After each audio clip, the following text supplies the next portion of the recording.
नमस्कार friends, target point YouTube channel पर आप सभी का स्वागत है।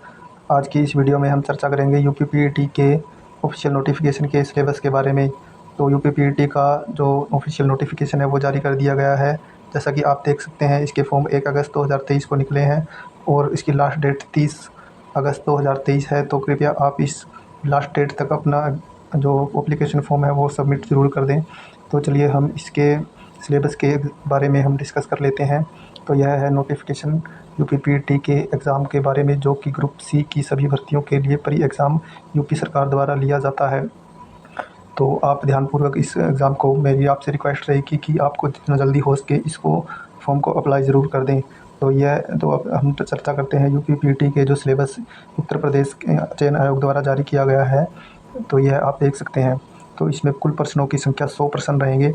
100 प्रश्नों को आपको हल करना होगा, जो कि टाइम पीरियड 2 घंटे की परीक्षा सीमा, जो 2 घंटे की परीक्षा अवधि रहेगी। तो आप देख सकते हैं पूर्णांक 100 अंकों का यह रहेगा। तो देखिए, चर्चा कर लेते हैं हम इसके एग्ज़ाम के सिलेबस के बारे में। एग्ज़ाम में जो कुछ सिलेबस रहेगा यह इन्होंने ऑफिशियल दिया हुआ है। तो आप देख सकते हैं इसका भारतीय इतिहास सबसे पहले इसमें दिया हुआ है। भारतीय इतिहास, भारतीय हिस्ट्री के बारे में जो टॉपिक दिए गए हैं वो हम इस यूट्यूब चैनल पर आप सभी को प्रोवाइड करवाएंगे। तो कृपया इस चैनल को सब्सक्राइब ज़रूर कर लें। तो आप देख सकते हैं भारतीय इतिहास में कौन कौन से टॉपिक दिए गए हैं। तो यह देखिए, भारतीय इतिहास, सिंधु घाटी की सभ्यता, वैदिक संस्कृति, बौद्ध धर्म, गौतम बुद्ध, जीवनी और शिक्षाएं। और इसके बाद देखिए जैन धर्म, महावीर और जीवनी एवं शिक्षाएं, मौर्य वंश, सम्राट अशोक, मौर्य वंश में सम्राट अशोक, गुप्त वंश के बारे में हर्षवर्धन, राजपूत काल, सल्तनत काल, मुगल साम्राज्य, ये मध्यकालीन भारत के इतिहास के बारे में है। मराठा, इसके बाद ब्रिटिश राज का अभ्युदय एवं प्रथम स्वतंत्रता संग्राम, यानी कि 1857 की क्रांति के बारे में यह दिया हुआ है। ब्रिटिश राज का सामाजिक आर्थिक प्रभाव, ब्रिटिश राज पे जो सामाजिक आर्थिक प्रभाव रहा उसके बारे में इसके पूछा गया है। तो ये सब टॉपिक हम आपको इस यूट्यूब चैनल पर मैं इनकी क्लासेस शुरू करने जा रहा हूँ। तो कृपया इस चैनल को सब्सक्राइब जरूर कर लें। ये भारत के इतिहास के बारे में जनरल नॉलेज आप सभी को होनी चाहिए। तो आप इसका यूट्यूब चैनल, इसका स्क्रीनशॉट भी ले सकते हैं। तो ये भारतीय इतिहास के बारे में जो टॉपिक रहेंगे इन सभी को आप सभी को पढ़ना है। तो चलिए आगे देख लेते हैं। इसके बाद भारतीय राष्ट्रीय आंदोलन की जो भी टॉपिक रहेंगे इनकी भी वीडियो हम इस यूट्यूब चैनल पर आप सभी को प्रोवाइड करवा देंगे।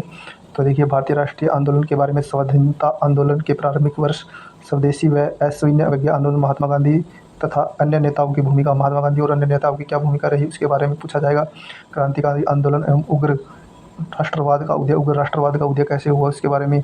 विधायी संशोधन व तथा ब्रिटिश इंडिया एक्ट 1935, ये बहुत इंपॉर्टेंट है, क्योंकि जो आज का हमारा संविधान है वो British east India company act 1935 उसी के आधार पर ज़्यादातर कानून उसी के आधार पर हमने अपने संविधान में डाले हुए हैं। और भारत छोड़ो आंदोलन, आज़ाद हिंद फौज तथा नेता सुभाष चंद्र बोस, इसके बारे में पूछा जाएगा। तो ये सब 5-5 नंबर के आएंगे। तो उसके बाद है भूगोल, भारत एवं विश्व का भौतिक भूगोल, नदियाँ तथा नदियों की घाटी, भूजल संसाधन, पर्वत पहाड़ियाँ। तो आप देख सकते हैं भारत एवं विश्व का राजनीतिक भूगोल, यह सब 5 नंबर के आपसे पूछे जाएंगे। तो कृपया इन सबको देखिए, इन सब की तैयारी ज़रूर करें। उसके बाद भारतीय अर्थव्यवस्था 1947 से 1991 तक की जो भी योजनाएं रही, पंचवर्षीय योजनाएं, हरित क्रांति, दुग्ध क्रांति, बैंक का राष्ट्रीयकरण सुधार, ये सभी आप सभी को पढ़ना है। वर्ष 1991 में आर्थिक सुधार एवं इसके बाद की अर्थव्यवस्था के बारे में पूछा जाएगा। 2014 के पश्चात के आर्थिक सुधार, यानी कि 2014 के पास क्या रहा।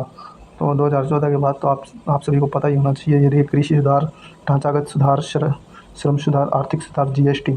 तो ये जो कि वर्तमान सरकार है उसमें क्या रहा, कहने का मतलब यही है जी। उसके बाद आ जाता है भारतीय संविधान एवं लोक प्रशासन। भारतीय संविधान के बारे में ये सब टॉपिक आप सभी को देख सकते हैं। इनको अच्छे से प्रिपेयर करना है। मैं इसको बड़ा करके आपको दिखा देता हूँ।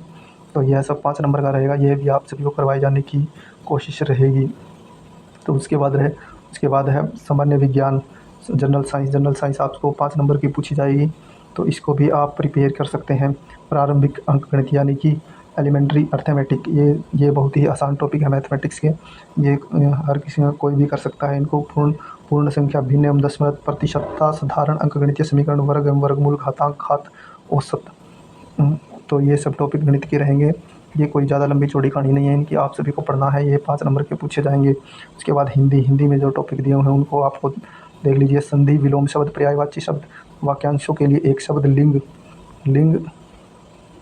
उसके बाद है भिन्नार्थक शब्द, मुहावरे, लोकोक्तियाँ, सामान्य अशुद्धियाँ, लेखक एवं रचनाएँ, गद्य और पद्य जो कि पूछे जाते हैं हिंदी के बारे में। और इसके बाद जनरल इंग्लिश में अंग्रेजी वर्णमाला और अपठित गद्यांश एवं गद्यांश पर आधारित प्रश्न आपसे पूछे जाएंगे। तो कृपया इन सब टॉपिक को आप एक बार नज़र में ज़रूर ले लें, अपने ध्यान में ज़रूर ले लें। इसके बाद आ जाती है रीजनिंग के टॉपिक। बहुत ही आसान टॉपिक है, ये आपको करने ही चाहिए। इसके लिए अपने जो स्टडी टाइम है उसमें से 1 से 2 घंटे ज़रूर इन पे लगाएं, क्योंकि ये हर एग्ज़ाम में पूछे जाती है। रीजनिंग बहुत ही आसान टॉपिक है। अगर आप इसको रेगुलर टाइम देंगे तो प्लीज़ इन सभी टॉपिक को आप क्लियर कर लें। तो यह भी 5 नंबर का आपसे पूछा जाएगा। उसके बाद आ जाता है करंट अफेयर्स। यह एक बहुत ही इंपॉर्टेंट टॉपिक रहता है, करंट अफेयर्स। इसके अंदर करंट अफेयर्स में 10 नंबर के क्वेश्चन आपसे पूछे जाएंगे। तो कृपया इसको आप इग्नोर ना करें। रोज़ आप 10 से 20 से 25 मिनट करंट अफेयर्स जरूर पढ़ें। आप पिछले 1 साल की करंट अफेयर्स आपके लिए बहुत बेनिफिशियल रहेगी।